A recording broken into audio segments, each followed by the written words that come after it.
En direct du Salon des maires et des collectivités locales. Alors on intervient ponctuellement, c'est au gré des interviews qu'on peut caler. Remerciement à Thomas qui se charge d'aller chercher les acteurs du Salon des maires pour les interviews. Et nous sommes actuellement avec Bernard Delorme. Bonjour. Bonjour. Merci d'avoir accepté notre invitation. Vous êtes notaire. Alors, notaire, c'est vrai qu'on a une image plus ou moins bonne du notaire. On a souvent besoin pour les successions, on a souvent besoin quand on achète une maison. Mais on avait, en tout cas je pense dans l'esprit des gens, pas forcément l'idée de l'intérêt pour les collectivités d'avoir besoin des services d'un notaire. Alors j'ai envie de vous demander dans un premier temps quel est le métier de base du notaire et travailler avec les collectivités. Est-ce que ça justifie d'une formation particulière ou d'une spécialité à acquérir par la suite? Alors, ça fait beaucoup de questions en une question. Les notaires, effectivement, vous avez raison, ce sont des gens qu'on consulte et qui conseillent en matière de droit immobilier, donc pour toutes les mutations immobilières, en matière de droit de la famille, donc les successions, les divorces, les contrats de mariage, etc.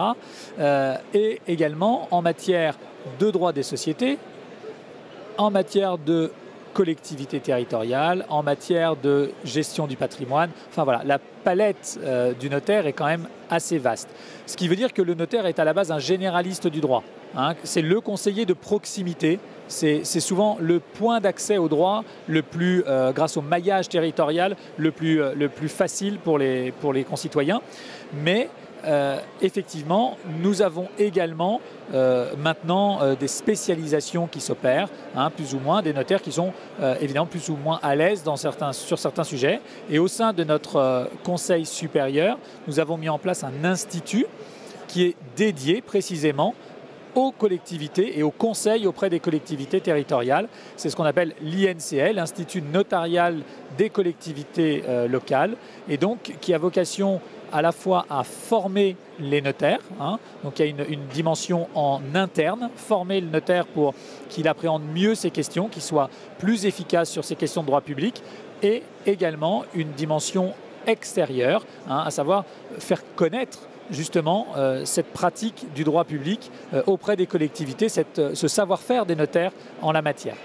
Est-ce que quand on souhaite acheter une maison ou quand on est dans une ville, on a obligation de faire appel au notaire de sa ville ou de la ville dans laquelle on achète la maison par exemple, ou lorsqu'on veut divorcer, faire appel au notaire de la ville dans laquelle on habite, etc. C'est une obligation? Alors pas du tout, ça c'est effectivement, je dirais, une légende urbaine, c'est quelque chose que les gens peuvent penser, mais ça n'est pas vrai. Les notaires ont une compétence nationale, donc en tant que notaire, vous pouvez très bien intervenir pour une vente immobilière à Paris alors que vous êtes notaire à Angers, ou inversement à Marseille alors que vous êtes notaire à Paris.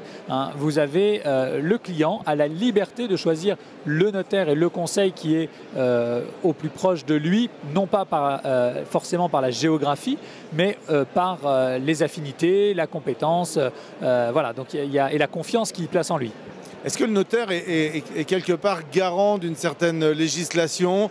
Est-ce qu'effectivement il est là pour, je ne vais pas dire remettre en norme, mais pour conseiller la collectivité en lui disant attention, la loi stipule que ça, vous ne pouvez pas le faire, ça vous ne pouvez pas le faire, et qu'auquel cas ça peut être un lien entre, par exemple, le citoyen, l'administré qui souhaite peut-être acheter un terrain à la mairie ou autre. Est-ce que ça peut être ce genre de conseil? Vous êtes une forme de garant de la législation pour dire à la mairie stop, attention, parce que on le sait, et c'est aussi un débat, les élus ne sont pas des professionnels par là même, donc ils n'ont pas forcément la notion. Les administratifs l'ont, mais c'est vrai que vous êtes peut-être un point supplémentaire pour garantir, c'est ça? C'est ça. En fait, moi je trouve que le meilleur terme, c'est qu'on ait un lien. On est un lien entre effectivement les élus, les services administratifs des collectivités, mais aussi les particuliers. Ça se ressent par exemple lorsque vous vendez un bien, vous êtes souvent soumis à ce qu'on appelle le droit de préemption de la commune. C'est-à-dire que la ville peut acheter en priorité le bien si elle veut en faire, à l'utiliser pour un projet d'intérêt général.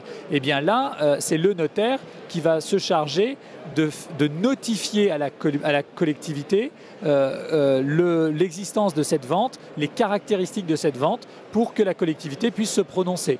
Mais c'est là où le rôle du notaire est intéressant, parce qu'il ne s'arrête pas là. Ensuite, on peut aussi prendre une casquette de conseiller de la collectivité, puisqu'on doit alerter les élus, comme on le fait ici au Salon des maires. Je viens de le faire pas plus tard qu'il y a 10 minutes, au travers d'une petite conférence.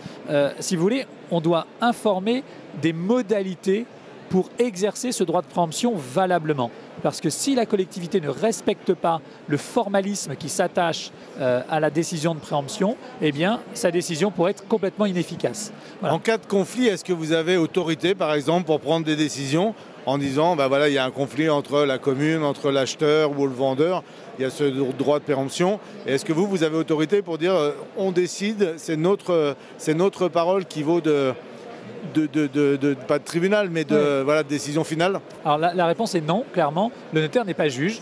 Le notaire, justement, est plutôt ce qu'on appelle le magistrat de l'amiable. C'est-à-dire qu'il fait tout précisément pour éviter qu'on aille au conflit et qu'on aille devant le juge. Donc si on fait bien notre travail, en principe, on doit régler, on doit déminer, si vous voulez, le terrain pour faire en sorte qu'il n'y ait pas de litige. Mais en aucun cas, si effectivement quelqu'un vient contester la validité d'une décision d'une commune, d'une délibération devant le juge administratif, en aucun cas, nous n'avons le pouvoir d'intervenir. Est-ce que dans une ville, d'abord, il peut y avoir plusieurs notaires? Est-ce qu'il peut y avoir une forme de concurrence? Ou est-ce que vous avez, alors je ne sais pas, pour certains comme d'autres métiers, il y a un notaire par ville ou maximum 2 notaires par ville, que c'est très réglementé et qu'effectivement, ça peut être un gage de sérieux, de confiance pour celles et ceux qui viennent vous voir et qui ne disent pas, tiens, on va aller voir celui-là, puis l'autre à côté pour voir si on peut avoir peut-être une autre décision ou un autre prix. Voilà. Est-ce que vous êtes soumis à une forme de concurrence ou pas plus que ça? Si vous voulez, les choses bougent, puisque vous savez peut-être qu'une loi récente a imposé la création d'un nombre conséquent d'offices de notaires. Donc il y a des nouveaux offices qui sont en train d'être créés.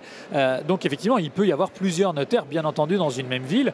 Après, nos règles déontologiques font que, par tradition, nous avons un profond respect pour nos confrères et donc nous ne sommes pas, j'appelle pas ça en concurrence, d'autant que notre tarif pour tout ce qui concerne les actes immobiliers et les actes de famille est fixé par l'État. Donc quel que soit le notaire que vous allez voir, il appliquera le même tarif. Donc il n'y a pas de dumping, entre guillemets, si vous voulez, entre nous au niveau des tarifs. Par contre, évidemment, comme je le disais tout à l'heure, chacun est libre de choisir son notaire. Et donc s'il a il trouve plus dans l'office A, plus d'affinité, plus de réactivité et à son goût plus de compétences que dans l'office B, eh bien il a la liberté de choisir le notaire qu'il veut.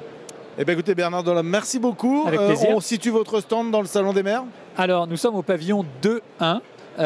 Au niveau des institutionnels, alors je n'ai pas en tête exactement le stand, mais pavillon 2-1 au niveau des institutionnels. Et voilà. Merci beaucoup pour toutes ces précisions. Voilà, donc, si vous avez besoin de conseils d'un notaire, je vous invite à aller à la rencontre de Bernard Delhomme qui se fera un plaisir de vous renseigner. Et bien évidemment, tout au long de cette journée, on se retrouve régulièrement. Et si vous n'avez pas vu les interviews d'hier et d'aujourd'hui, je vous rappelle que vous pouvez les retrouver sur radiolocal.fr, l'initiative du Salon des maires, et vous verrez les interviews des différents acteurs de ce salon. À très vite.